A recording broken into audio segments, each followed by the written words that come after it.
नमस्कार दोस्तों, मैं रंजन कुमार आप लोग को इस वीडियो में एक बार फिर से स्वागत करता हूं। आज दोस्तों आज का टॉपिक है कि अगर किसी भी कमांडो विंग में मैं भर्ती होना चाहते हैं, किसी भी कमांडो विंग, चाहे वो एनएसजी हो, एसपीजी हो, कोबरा कमांडो हो, गरुड़ कमांडो हो, अपने इंडिया में बहुत सारे कमांडो विंग है। तो उसमें जाने के लिए क्या भर्ती प्रक्रिया है, उसकी भर्ती कैसे निकलती है, उसकी भर्ती प्रक्रिया क्या होती है, उसमें भी दौड़ होता है क्या, उसके भर्ती प्रक्रिया के लिए कब फॉर्म आता है, तो इसी के बारे में बताऊंगा। इससे पहले आपसे रिक्वेस्ट करता हूं कि अभी तक आपने मेरे चैनल को सब्सक्राइब नहीं किया तो नीचे पर सब्सक्राइब बटन दबा कर चैनल को सब्सक्राइब कर लीजिए, साथ में बेल आइकन भी दबा दीजिए ताकि मैं वीडियो डालूं तो आपको नोटिफिकेशन मिलता रहे। चलिए वीडियो शुरू कर। सबसे पहले मैं इस बात को क्लियर कर दूं कि कमांडो का ड्यूटी क्या होता है। ये कमांडो का ड्यूटी होता है ऑपरेशनल ड्यूटी होते हैं। मान लीजिए कि किसी नेता विधायक के साथ जो रहता है, जो काला वर्दी के साथ होता है, वो कमांडो है और उस कमांडो का ड्यूटी उनके सिक्योरिटी में होता है। एक प्रकार से मान लीजिए कि सिक्योरिटी पर्पस उनका ड्यूटी लगता है। जैसे आपने 2008 के जो ताज पे हमला हुआ था, उस समय आपने देखा होगा कि कमांडो ने जाके वो सीज आउट किया था। तो इस प्रकार से कमांडो की ड्यूटी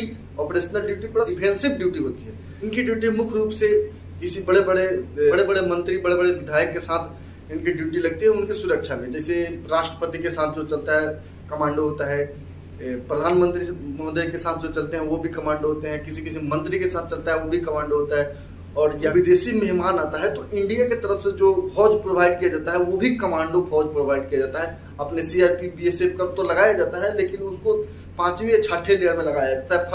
फर्स्ट लेयर में तो जो पर्सनल उसका आया रहेगा वो रहेगा, उसके बाद सेकेंड या थर्ड लेयर में अपना कमांडो विंग को लगाया जाता है। ये कमांडो विंग का ट्रेनिंग मतलब समझिए उसका सालों भर ट्रेनिंग, जब अगर वो ड्यूटी में नहीं है तो उनका ट्रेनिंग ही चलते रहता है। बहुत हार्ड होती है एक प्रकार से। इस कमांडो में वो रहते हैं, कमांडो पैकेज अलग से मिलता है, तो उस प्रकार से उनको कुछ प्रॉफिट मिल जाता है। चलिए मैं बात करता हूँ कि भर्ती प्रक्रिया के बारे में। देखिए, मैं सबसे पहले क्लियर कर दूं कि किसी भी कमांडो का स्पेशल अलग से भर्ती नहीं निकलती है।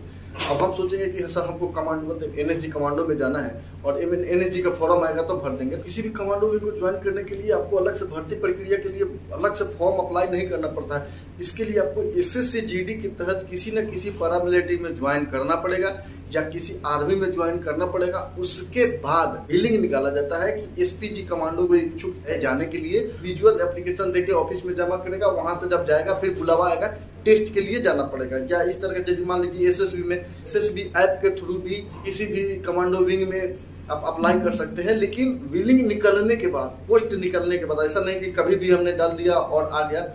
पोस्ट निकलता है कि एसएसबी से 50 या 60 कमांडो मतलब एनएसजी के लिए विलिंग मांगा है, विलिंग दे सकते हैं। एसएसबी ऐप के माध्यम से भी दे सकते हैं या एप्लीकेशन देके ऑफिस के थ्रू भी भेजवा सकते हैं। कोबरा कमांडो है, कोबरा कमांडो में आपको किसी भी विलिंग की जरूरत नहीं होती है, किसी भी एप्लीकेशन की जरूरत नहीं होती है।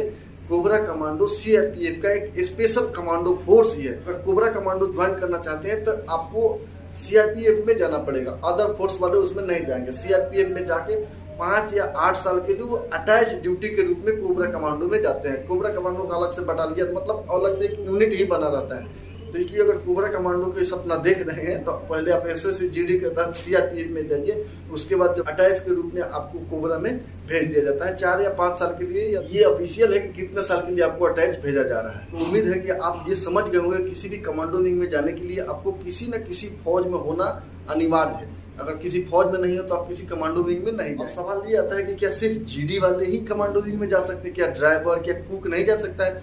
बिल्कुल जाता है, वो भी जाता है। कमांडो विंग में जो रहता है उसके लिए तो ड्राइवर चाहिए उसकी गाड़ी चलाने के लिए। आप इस बात को ध्यान रखिए। एक दोस्त ने हमसे ये पूछा था कि सर हम ड्राइवर में भर्ती है, क्या हम एसपीजी या एनएसजी कमांडो में जा सकते हैं? तो उनके लिए मैं बता दूं कि आप जा सकते हैं। विलिंग आएगा, ड्राइवर का उसमें पोस्ट रहेगा तो आप अप्लाई कीजिएगा और प्रक्रिया निभाने के बाद अगर प्रक्रिया में पास हो जाते हैं तो आपको भेजा जा सकता है। इसके लिए ये नहीं है कि आप जीडी में ही रहें या हवलदार ही रहें, मतलब जीडी हवलदार कोई भी है जा सकता है। इसमें एक एज भी डिसाइड रहता है कि 35 साल से नीचे के व्यक्ति को ही कमांडो मिल लेता है, क्योंकि कमांडो एक यंग फौज होना चाहिए।